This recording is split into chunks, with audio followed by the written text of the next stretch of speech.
आज के पढ़े लिखे जितने बच्चे हैं उन बच्चों से आप एक सवाल पूछिएगा मेरी तरफ से कि आप अपने बारे में, आप अपने लिए ज्यादा बेहतर आप सोच सकते हैं या आपके लिए आपके माँ बाप ज्यादा बेहतर सोच सकते हैं? बताओ कौन किसके लिए ज्यादा अच्छा सोच सकता है? क्या मैं स्वयं अपने लिए अच्छा सोच सकता हूं? नहीं। छोटा सा बच्चा जब होता है ना, उसे पता ही नहीं होता कि मुझे किस स्कूल में जाना है।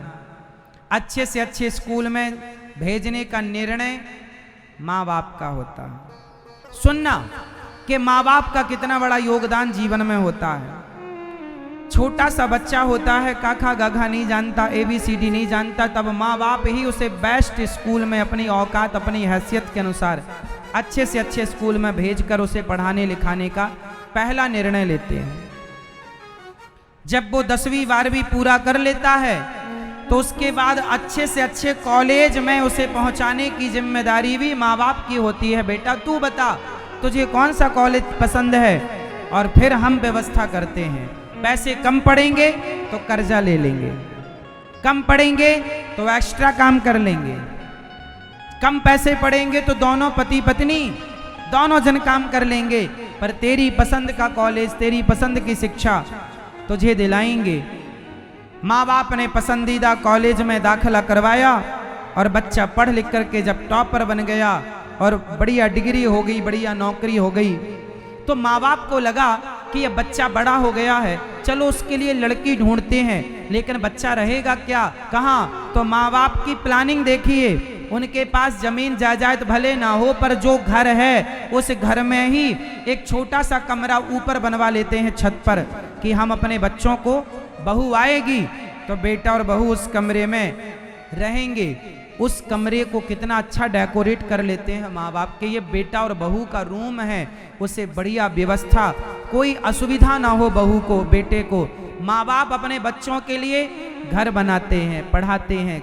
जब भी पति पत्नी बैठते हैं ना तो बच्चों के बारे में बात करते हैं, अब क्या प्लानिंग करनी है बच्चों के लिए। जब भी बोलते हैं बच्चों के लिए, सोचते हैं बच्चों के लिए। अभी माँ बाप ने एक कमरा तैयार कराया कि ऊपर छत पर एक कमरा बनवाएंगे, बेटा बहू के लिए होगा। वो कमरा तैयार हो ही गया था कि तभी बेटा को कोई लड़की पसंद आ गई, और लड़की पसंद आई तो उसने शादी कर ली कोर्ट में। माँ बाप को भी इनविटेशन नहीं दिया, बुलाया नहीं, कोर्ट में शादी कर ली। शादी करके आए, माँ बाप को, माँ ने देखा ये लड़की कौन है, तूने हाथ क्यों पकड़ रखा है? माँ ये हमारी पत्नी है। पत्नी? तेरी शादी कब हो गई? आज ही की माँ, कोर्ट से ही आ रहे हैं। और सुनो माँ, ये पैसा कमाती है, ये घर हम लोगों के लिए ठीक नहीं रहेगा, ये घर में हम लोग रह नहीं पाएंगे। हम लोगों ने किराए का वहां ले लिया है, वहां सेटल हो रहे हैं हम लोग। शादी कर ली, अपना सेटल हो गए, बढ़िया सा घर ले लिया। पढ़े लिखे हैं, पढ़े लिखे समझदार, हम अपना डिसीजन खुद ले सकते हैं, माँ बाप का कोई इंटरफेयर नहीं चाहिए। माँ बाप तो अनपढ़ है ना, वो तो अंगूठा छाप, उन्हें थोड़ी ज्ञान है कुछ। हम पढ़े लिखे हैं, शादी अपने से कर लेते हैं, अपने से निर्णय ले लेते हैं कहाँ रहना है। आप तो चलो माँ बाप फिर भी क्या आशीर्वाद, भगवान सुखी रखे, तुम्हारी जोड़ी गंगा यमुना की तरह बनी रहे। माँ बाप ने आशीर्वाद दे भी दिया, तुम सेटल भी हो गए दूसरे मकान में। कभी सोचा है कि माँ बाप पर क्या गुजरेगी? भावनाओं की ना थोड़ा कदर किया करो। और भावना सबकी होती है, माँ बाप की भी भावनाएं होती हैं, पत्नी की भी भावनाएं होती हैं, और पति की भी भावनाएं होती हैं। मैं सबसे जिम्मेदारी से कह रहा हूं कि आप जहां हैं वहां रहिए, पर जो आपके अपने हैं उनकी भावनाओं की कदर करिए। पैसा, सम्मान, प्रतिष्ठा अलग विषय है, भावनाएं अलग हैं।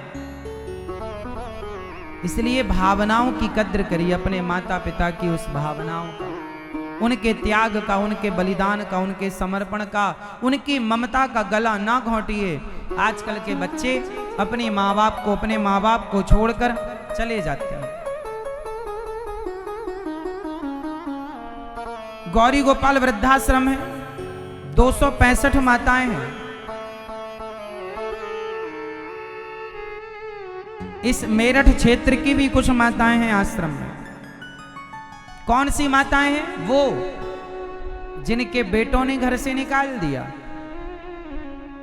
जिस माँ ने आपको पढ़ाया लिखाया, बोलना चलना हंसना सिखाया, उसी माँ को आपने घर से बाहर निकाल दिया। अरे भाई, पहले के जमाने में ना, जब बैल बूढ़ा हो जाता था तो बूढ़े बैल को भी किसान घर पे रखते थे कि अब ये कहां जाएगा, इसे यहीं खिलाओ पिलाओ। और तुम्हारे माँ बाप जिसने जन्म दिया उसे आपने बाहर का रास्ता दिखा दिया। ये संस्कार हमारे भारतीय संस्कार नहीं है। इसलिए अपने बड़ों का खूब आदर कीजिए, सम्मान कीजिए, सेवा कीजिए। माँ का ऋण किसी बच्चे से ना चुकेगा। तुम अपने शरीर की चमड़ी उतार कर जूते बनाओ और माँ को पहनाओ तो भी माँ बाप के ऋण से हम कभी उऋण नहीं हो सकते। इसलिए एक उपाय है, सेवा करो। सास, आजकल की बहुएं इतनी पढ़ी लिखी हैं, कुछ बहुओं की बात कर रहा हूं कि वो अपनी माँ की, अपनी सास की सेवा नहीं कर पाती। नहीं जी, हमें बुढ़िया की सेवा नहीं करनी, सेवा नहीं। आजकल आप लोगों ने अपनी बेटियों को संस्कार देना छोड़ दिया। आपकी बेटी कल दूसरे के घर बहू बनकर जाएगी तो वो अपने सास ससुर की सेवा नहीं करेगी, तो कल आपके घर भी तो कोई बेटी आएगी बहू बनकर, फिर वो आपकी सेवा कैसे करेगी? इसलिए हर माँ को चाहिए कि अपनी बेटियों को सेवा का संस्कार दो। बड़ों के कैसे बड़ों से बात करनी चाहिए, और अपने बेटों को भी स्त्री का सम्मान करना सिखाओ कि बेटा स्त्रियों का सम्मान करना सीखो, इज्जत करना सीखो। स्त्री चाहे तुम्हारी माँ ही क्यों ना हो, पत्नी ही क्यों ना हो, बहन ही क्यों, मतलब स्त्री रूप में जो तुम्हें मिल जाए तुम उसका आदर करो, सम्मान करो। पुरुषों को चाहिए कि वो स्त्रियों का आदर करना सीखें। आपने अपने बच्चों को पढ़ा लिखा तो दिया, बड़ी बड़ी डिग्रियां तो दे दी, लेकिन स्त्रियों का सम्मान करना नहीं सिखाया। इसलिए ना वो पत्नी का सम्मान करता है ना माँ का सम्मान करता है। पढ़ाया ज्यादा है, सम्मान संस्कार दिए नहीं। अब भोगो कौन भोगेगा? तुम्हें ही निकालेगा हाथ पकड़ के। इसलिए एक क्लास कम पढ़ाओ, एक डिग्री कम चलेगी, पर संस्कार ज्यादा हो, सेवा के भाव ज्यादा हो। पहले के लोग ना कच्चे घरों में रहा करते थे। पहले के लोगों के घर बहुत कच्चे थे पर रिश्ते बहुत पक्के थे। पहले कोई वृद्धाश्रम नहीं हुआ करता था, क्योंकि पहले कोई बेटा अपने माँ को घर से निकालने की सोचता भी नहीं था। निकाल दे ऐसा तो हो ही नहीं सकता, सोच भी नहीं आती थी कि मुझे माँ बाप को, ये सोच नहीं थी। अब ये सोच विकसित हो गई क्योंकि ज्यादा पढ़ लिख गए ना, ज्यादा शिक्षा हो गई, शिक्षित हो गए। शिक्षा क्या पाई? गा से गधा वाली, गा से गणेश वाली पाई होती तो ऐसे दिन ना आते। इसलिए बच्चों को शिक्षा स्कूलों में मिल रही है। संस्कार किस स्कूल में मिलेगा? जरा मेरठ में एक स्कूल का नाम बताओ, एक कॉलेज का नाम बताओ जहां संस्कार मिलते हो, बताओ, मैं लिख लूं। दिल्ली में, पूरे भारत देश में एक स्कूल का नाम बताओ आप जहां संस्कार मिलते हो, शिक्षा मिल रही है सब जगह। क्या मिल रही है? जोर से, शिक्षा मिल रही है, संस्कार कहीं ना मिलेंगे। संस्कार के लिए सत्संग करना पड़ेगा, माँ बाप को संस्कार देना पड़ेगा, गुरुजनों को संस्कार देना पड़ेगा। इसलिए हमारे यहाँ दो चीजें थी, एक शिक्षा और दूसरी दीक्षा। शिक्षा दीक्षा, लोग क्या कहते हैं, तुम्हारी शिक्षा दीक्षा सही नहीं है क्या? तो शिक्षा के संग क्या चिपका था? दीक्षा। लेकिन आज शिक्षा तो रह गई, दीक्षा खत्म हो गई। आजकल लोगों को पता ही नहीं कि दीक्षा क्या है। आजकल माँ बाप बच्चों को शिक्षा तो दे रहे हैं, दीक्षा नहीं दे रहे हैं। इसलिए मेरी माँ अकेली शिक्षा काम ना आएगी। तुम्हारा बेटा पैसे वाला तो हो जाएगा,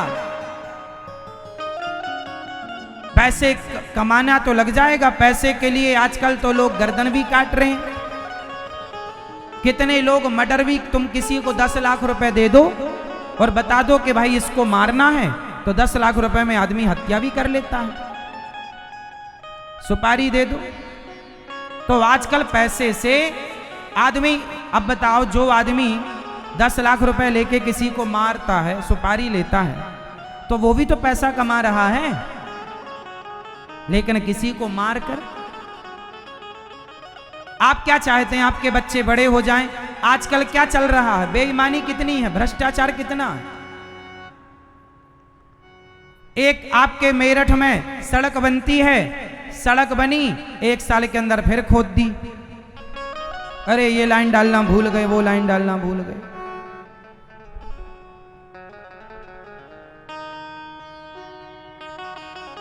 कौन लोग बैठे हैं सिस्टम में ऊपर? वो भी आप में से किसी के बेटे होंगे। शिक्षा तो दे दी, पर संस्कार दिया होता तो आज हमारे देश में ना तो नेता, ना तो अफसर, ना सरकारी कर्मचारी, चाहे प्राइवेट, चाहे कोई भ्रष्ट ना होता। यदि भ्रष्टाचार हो रहा है तो ये संस्कारों की कमी से हो रहा है। संस्कार दिया गया होता तो आदमी ईमानदारी की रोटी पर विश्वास करता, बेईमानी की नहीं। आज तो आदमी ईमानदारी की बिल्कुल नहीं चाहता, ईमानदारी की नहीं चाहता, वो तो बेईमानी की चाहता है। बेईमानी की क्यों? संस्कारहीन है, पैसा ही पैसा चाहता है, कैसे भी आए पैसा चाहिए।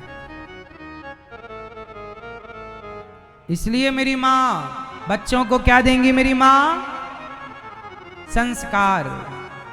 कैसे संस्कार? सेवा के। दादी के पांव दबाया करो अपने बच्चों से।